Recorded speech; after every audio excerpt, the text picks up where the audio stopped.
सबैलाई नमस्ते। अहिले नेपालमा जुन घटना एकदमै नहुने पनि घटना भयो त्यो भयो र साह्रै नमजा ढुकिर पुऱ्याएको छ नेपालीहरूलाई र संसारभरिलाई चाहिँ ढुकिर पुऱ्याएको छ। अनि धेरैजनाले चाहिँ आफ्नै परिवार अनि साथीलाई गुमाएको छ। साह्रै नमजा लाग्ने कुरो हो। अनि धेरैले चाहिँ मलाई पनि मेसेज लेख्नु भएको छ। हाम्रो परिवारलाई सोध्नु भएको त्यसको लागि धन्यवाद छ र हाम्रो परिवार चाहिँ सुरक्षित छ। तर हामी पनि धेरै साथीलाई चाहिँ गुमाएको छ नमजा कुरो।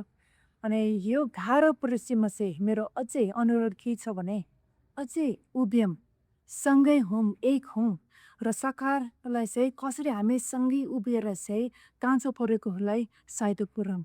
धन्यवाद र नमस्ते।